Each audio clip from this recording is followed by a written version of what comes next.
Hello everybody, it's Christian from Multicolor Films. Today we're going to be making some cinnamon scones. Let's go! Alright, we are going to start off with some baking and pancake mix. This is from Cracker Barrel, but it is available at places like Winn-Dixie.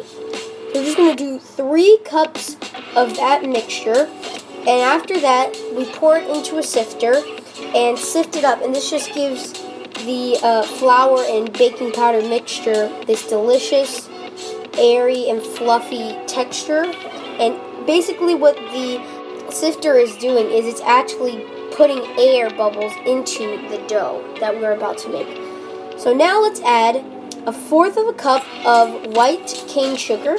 Now this is just for the little sweetness, but most of the sweetness actually comes from what you put in it, like cinnamon chips or chocolate chips.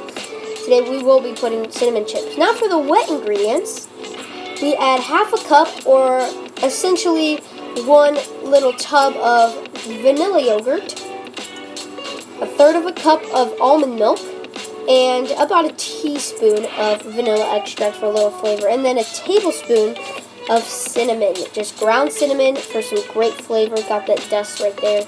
You know it's good. And we're just going to whisk that for a little bit till the mixture comes to a custardy texture.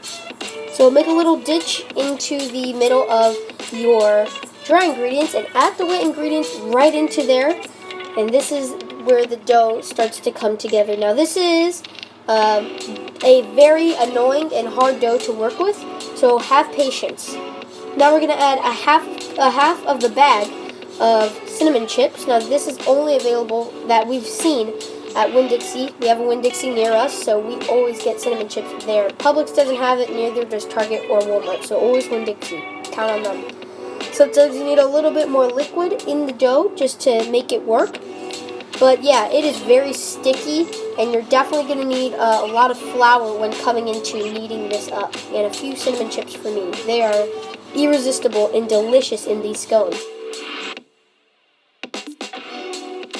Alright, so let's add some flour to our clean countertop.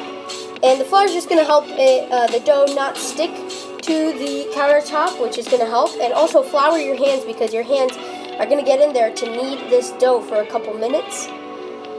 So let's just add that onto the flour, the bed of flour, and get kneading.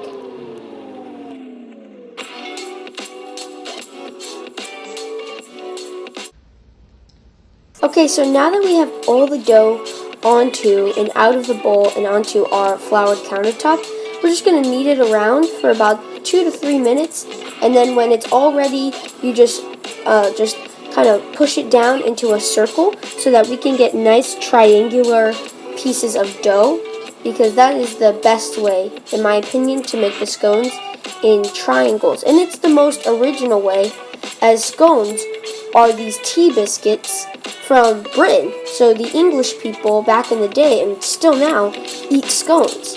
So I saw pictures of them, and they were all triangles, so I'm like, okay, I can just make triangles. Make sure to roll your dough out very thin, because these rise a lot. Then for the little topping, we put 3 tablespoons of sugar and 1 tablespoon of cinnamon.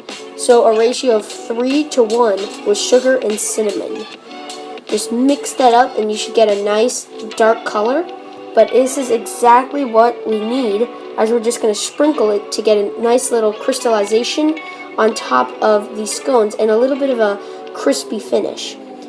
So before all of this, we had already preheated our oven to 375 degrees, and we're going to bake these at a good 22 minutes, I find is the best. 22 minutes for these scones cooks them all the way through, and they're just really delicious.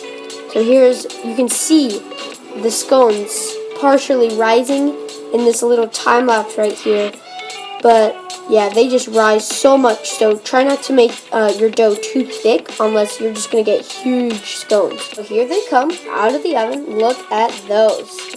So we definitely want them to be all the way cooked, but we still want them on kind of a biscuity texture. You see, if you push it down with your hand, they should just pop right up, and that's when you know you have the perfectly cooked scone. Now you can make these more crunchy or more doughy as you like. That's my favorite way though. We're just going to pour some tea because what's a scone without tea? Hope you guys enjoyed, and thank you for watching.